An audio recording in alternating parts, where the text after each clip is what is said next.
మీరు మీ హీరోని అడగండి, నేను నా ఫ్రెండ్ అడుగుతా తర్వాత నా కోసం మళ్ళీ ఇంకో 3 years ఇవ్వగలే అవకాశం ఉందా అని. Then I will do.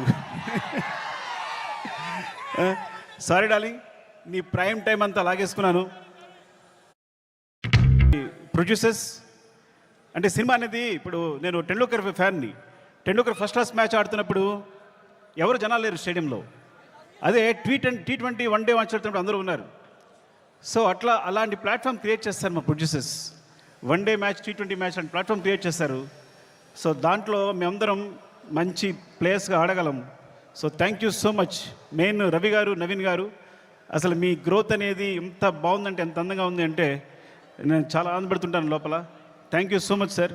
ఇంకొకసారి అవకాశం వచ్చినప్పుడు మాట్లాడతాను, ఏమనుకోవద్దు. అండ్ చెర్రీ గారు, అసలు పుష్ప 1, పుష్ప 2 2 parts అవడం కారణం చెర్రీ గారు. ఇది 2 parts వేసిన చెర్రీ గారు. సినిమా అయిన తర్వాత ఇన్ని రోజులు పట్టింది సినిమా, ఒకసారి చూడండి ఎంత లెంగ్త్ ఉంది అంటే 3 hours వచ్చిన లెంగ్త్ అంటే ఇది రిలీజ్ చేసేద్దామని అన్నారు. సో ఆ విధంగా పుష్ప 1 రిలీజ్ చేస్తాం, అందువల్ల పుష్ప 2 చేయాల్సి వచ్చింది. Thank you so much Cherry గారు. And Deepali, hate and love relationship, రోజు మనం గొడవ పడతాం. అండ్ మీరు ప్రతిరోజు మీరు పడ్డ తప్పన సెట్లో. Thank you so much. And కుబా, మీరు దిల్ రుబా.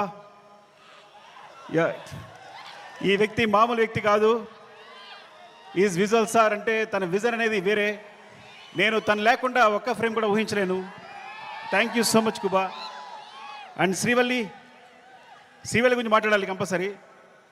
నేను ఎడిట్ చేస్తున్నప్పుడు, సినిమా చూసినప్పుడు తను క్లోజ్అప్ చూస్తూ కూర్చుండిపోతున్నాను. తను వెనుకున్నా సరే అంత అంటే ఎంత ఫ్రీక్వెన్సీ మ్యాచ్ అయింది అంటే నేను ఎప్పుడు తన దగ్గర చెప్పక్కర్లేకపోయింది. అంటే తను నేనేం చెప్పినా వెంటనే తను నేను చెప్తుంది వీళ్ళు చేసేస్తుంది అంతే తప్ప మా ఇద్దరు డిస్కషన్ లేదు ఇప్పుడు కూడా. అంత ఫ్రీక్వెన్సీ మ్యాచ్ ఉంది.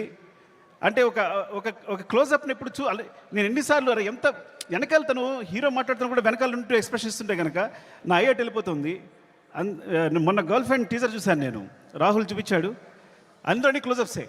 అరే నువ్వు భలే పట్టుకున్నావు ఈ పిల్లల్ని, ఎందుకంటే ఈ చాలా చాలా మంచి ఎక్స్ప్రెషన్స్ ఇవన్నీ కూడా. సో చాలా బాగుంది, గర్ల్ ఫ్రెండ్ టీజర్ చాలా బాగుంది. Thank you Srivalli. నేను ఇంకోసారి మాట్లాడతా, సరిగా మాట్లాడిపోతే. Darling, love you. Desh Prasad, నేను నా జర్నీ ఎలా ఉంటుందంటే ఎవరైనా నా జీవితంలోకి వచ్చారంటే అది సాగుతూనే ఉంటుంది. సో అంటే నేను ప్రేమించే వాళ్ళతోనే ప్రేమతోనే వర్క్ చేయగలను. Darling, love you so much. నువ్వు క్లైమాక్స్ ఇచ్చిన బ్యాక్గ్రౌండ్ స్కోర్ ఈజ్ ఆసమ్. నిజంగా సినిమాని ఎక్కడికో తీసుకెళ్ళావు. Thank you so much darling. And Sreeleela, thank you Sreeleela.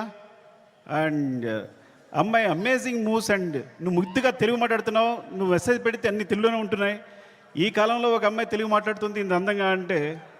And God bless you. నువ్వు చాలా మంచి ఫ్యూచర్ ఉంది. Thank you so much. Drakshayani, కోపంగా ఉందా నీకు? ఏం లేదు కదా. ద్రాక్షాయిని చెప్తారు. Thank you so much for being part of this movie. ఇంకా అందరూ, సునీల్ గారు అందరికీ చెప్పాలి. అండ్ రామా, మౌనిక, నిన్ను తగలయ్యా నాకేం వేస్తావో తెలియదు, చివరికి మాత్రం అద్భుతం చేస్తావు. ముందు మాత్రం ఏం చెప్పాడు, సరిగా చెప్పాడు అంటాడు. చివరికి సెట్ కంప్లీట్ అయ్యేసరికి మాత్రం మనం షాక్ అయిపోయి చూస్తూ ఉండాలి. అలా జరిగినప్పుడు నేను ముద్దు పెట్టుకుంటూ ఉంటాను తనని. అండ్ ఈ నవీన్, ఎడిటర్ నవీన్, అంటే లాస్ట్ మూమెంట్లో ఇవన్నీ కంటిన్యూస్గా చూస్తూ వీళ్ళందరూ గురించి మాట్లాడాలి. రాజకృష్ణన్ గారు, రసూల్, ఇప్పుడు అందరూ చేసిన వాళ్ళు, అండ్ మా టెక్నీషియన్స్ ముఖ్యంగా. అండ్ కమల్ సార్, నేను చాలా కష్టపడ్డాను. టైం అయిపోయింది. ఓకే అందరూ టైం అయిపోయింది చెప్తున్నారు. మళ్ళీ ఇంకొకసారి మాట్లాడుతుంది అందరి గురించి. Thank you so much.